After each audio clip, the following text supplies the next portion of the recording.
4 જાન્યુઆરીના રોજ વિદ્યાનગરના ભાઈકાકા સર્કલ પાસે RRSF ફાઉન્ડેશન દ્વારા શાંતિપૂર્ણ વિરોધ પ્રદર્શન કરવામાં આવ્યું હતું, જેમાં વિસ્તારના 20થી વધુ યુવાનોએ સ્વેચ્છાએ જોડાઈને પોતાના વિરોધ દર્શાવ્યો.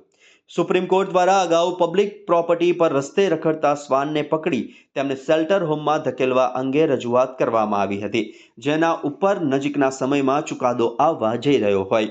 દેશમાં ઘણી જગ્યાએ પશુપ્રેમી લોકોએ વિરોધ પ્રદર્શનનું આયોજન કરેલું. તેઓનું કહેવું છે કે શ્વાનના વસ્તી નિયંત્રણ માટે વર્ષોથી ખસીકરણની યોજના સરકાર દ્વારા બનાવવામાં આવી છે, પરંતુ પાયાના સ્તરે જવાબદારીપૂર્વક કામ કરવામાં આવ્યું જ નથી.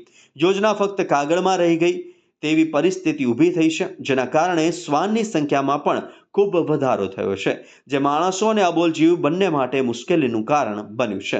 પરંતુ શું આ અબોલ જીવોને તેમની જગ્યાએથી ખસેડીને શેલ્ટર હોમમાં ધકેલી દેવાથી નિરાકરણ આવી જશે? એમ જોઈએ તો ભારતમાં એવા શેલ્ટર હોમની સુવિધા છે જ નહીં જેમાં આટલા બધા શ્વાન રાખી શકાય.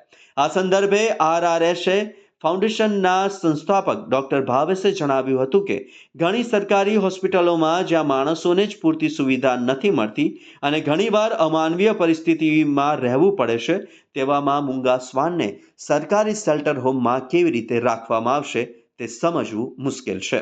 પશુપતિનાથના દેશમાં પશુઓ સાથે થવા જનાર આ અત્યાચાર કોઈ પણ ભોગે સ્વીકાર્ય નથી. આ મુશ્કેલીના નિવારણ માટે વિસ્થાપન નહીં, સમાધાન જરૂરી છે.